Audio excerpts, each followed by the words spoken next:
Watchcasters enabled. Vitals stabilizing. Specimen 405-72E stabilized. Ready for information extraction. Initiating deep brain stimulation.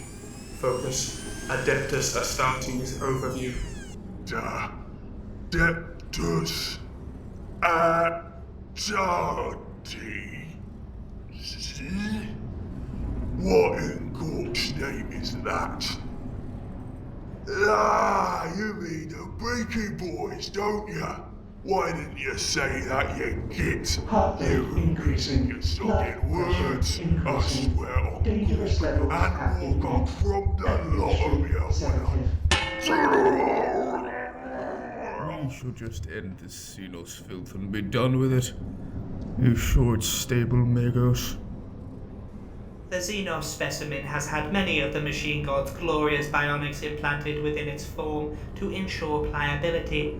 We have also, under your request, enhanced its previously dull mind to levels never before seen in its crude species. Yes, I quite understand that, but is the specimen secured? Is the Vox unit still operational? Indeed, it is, Inquisitor.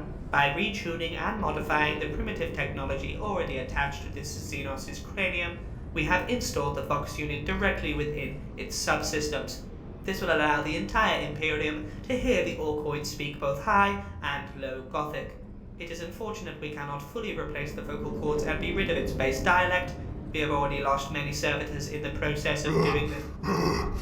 My noggin. What you saying? Stupid of me. As I was saying, these space marines are one of the most brutal and cunning fighting lads in the Imperium of Umi. They stay mainly in the chapter, where they got a ton of loot in shinies and are always ready for a crumping, whenever, wherever. They're around 1, 2, 3.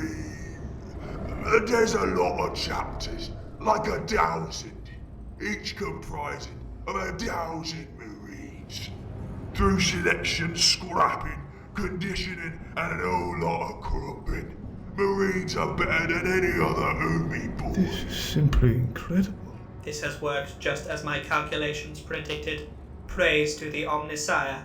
These beaky Umis weren't the biggest and the best always. They were looted from the Prime Arches after they were booted away from Big Golden Land, the Emperor, by warping gits. 20, which is a big socket number, legions of beaky marines were created, each from bits of Prime Arches. The first Astartes were created only by the cunning and attention of the Emperor and countless Umi mech boys. The legions took part in the great and proper crusade, during which the lost Prime Archers were looted and given command of their legions.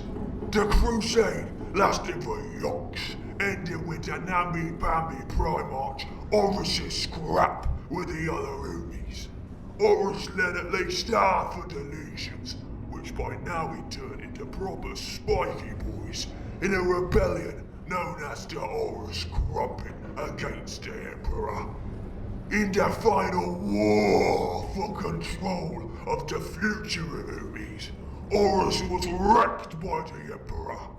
When that gate stopped, those legions which had sided with the runty Orks were driven into the Eye of Terror. Boy, I wish I was there. I ain't had a scrap with them stupid spiky boys for ages. Magos, you will be remembered for generations for your contributions to the Imperium for this. You have turned Xenos filth into devout followers of the Imperial Creed, wishing to risk all for Terra's sake, my Emperor. Leave all zogging questions till the end, you git-face, Umi. I believe there is still room for improvement, Inquisitor. Anyway, the legions which stuck with the Golden War boss were given a new gubbins called the Codex Atates, and that event known as the Second Founding happened. Each legion was divided into them chapters I was on about earlier, which remains the unit of the Space Marines to the current day. There are around 12 chapters, and each chapter is taken from one of the Loyalist legions.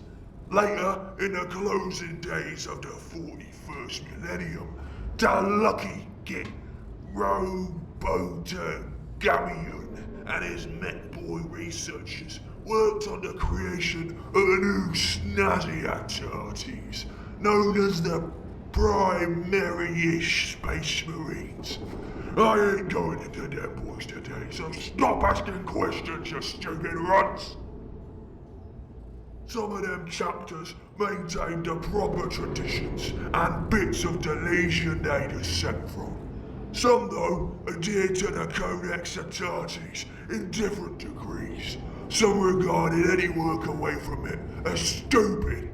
Others, like the Black Templars, Blood Angles, Space Wolves, and Dirk Angles, only following the Codex in the broadest bits. A chapter's fighting force numbers about 1,000 boys, divided into 10 companies. Each is led by a war boss they call a captain. Companies are further put in a squad to 10 boys, each commanded by a sarge. All Space Marines chapters use mainly the same types of ranks. Some of them change the names, but it's the zogging same. Oi, pay attention you gits when I go through them all. Migos, we need a historical servitor immediately. We must broadcast reference images to go with the Xenos' words. I anticipated this eventuality and requisitioned 2 primarily for these broadcasts. They have been programmed to understand the Orkoid dialect and will upload the corresponding images accordingly. Here we go, lads. We got a chapter master, the biggest boss, commanding their entire chapter. Yeah, we got some custom names like Supreme Grandmaster for the Unforgiven, Great Khan for the White Scabs, I'm Muscle for the Black Templars, Master of the Shadows for the really beaky boys, and the Great Wolf for the Space Wolves. Some chapter, like the Iron Huns, do not even have a chapter master. Full of Met Boys, that one is. What a cunning idea. Then you got a captain, the second biggest boss. They command a company. Again, custom names for some of them knobs, like Master for the Dirk Angles, Muscle for the Black Templars, Wolf Lord for the Space Wolves, Iron Captain for the Iron Huns, and Khan for the White Scabs. Then you got a lieutenant. He serves the right hand of the company boss. Then you got a sarge, command squads within each company. Basically, bit smaller than knobs, I think. Battle brothers, standard ranks for an Umi boy. Got more weird titles like Honor Guard, Company Guard, or Standard Bearer.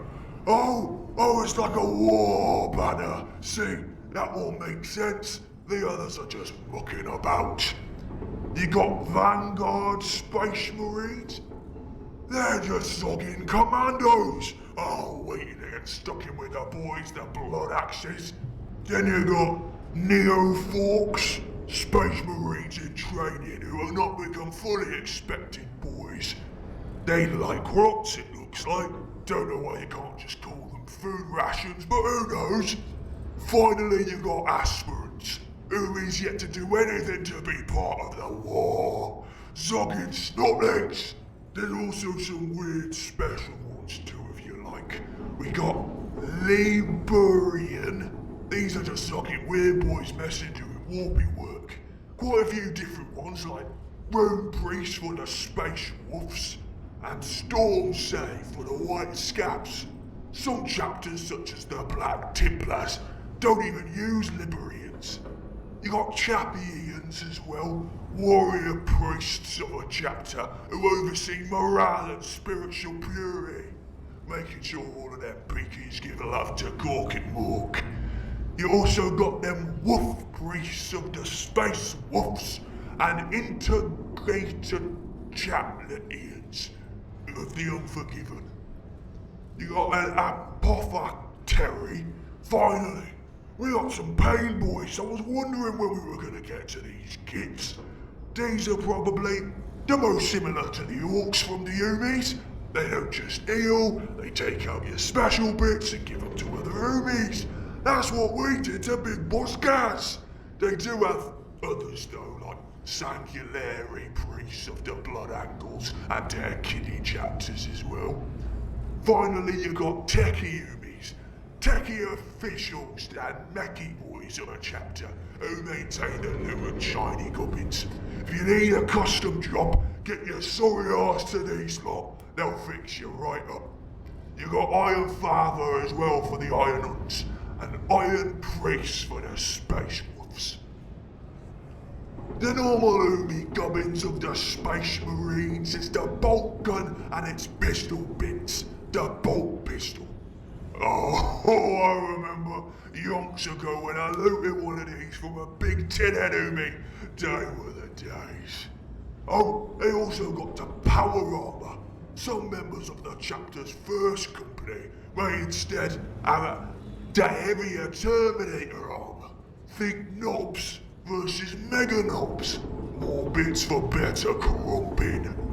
Weird carapace armor is worn by scouts instead of power armor. Makes them more squishy, but they can leg it faster than normal. Every chapter may have its own colours it uses to give it abilities in battle. Bright and bold colours announcing the arrival of the chapter. This makes so much sense. You got the Ultramarines. What are they coloured? Well, answer your stocking kids. I believe the Xenos is referring to us, Inquisitor. Most peculiar. Would you like me to respond? I believe the Orkoid is referring to the blue colour scheme of the... Exactly. Them kids are the luckiest boys in the old Imperium of Umi, and it's 'cause they're painted blue. Same with the white scabs. They're white as all hell, making them the most dangerous boys, 'cause they ain't got no fear when they charge into battle like the war. The last one is the most important, so listen close here. Purple. You ever seen a purple boy?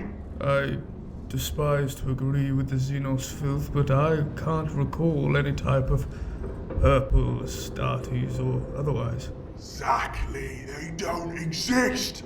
They knows what's what when it comes to sneaking. You can't ever see them, you won't ever see them, it's too sneaky.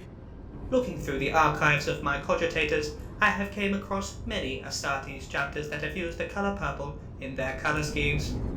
Oi, what? You sogging Umi kids. Loyalist chapters, we have both the Hawk Lords and the Imperial Stars. 2 chapters of Astartes that include the colour purple heavily on their armour. No, you sogging kids, stop mucking about or I'll bash your tin skull all the way in. Alright, Magos, that's enough. The specimen is beginning to become enraged, and we can't lose control of this one. As you said, the bionics within the Ork already make him invaluable to the Imperium, especially now we see what it can do. If you account for the traitor legions, there are many, many more examples. Would you like me to list them? Of the traitor legions, we have the obvious Emperor's children and...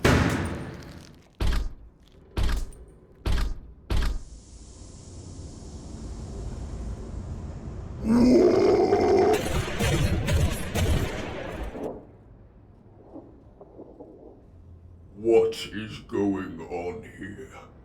What are you doing, Inquisitor?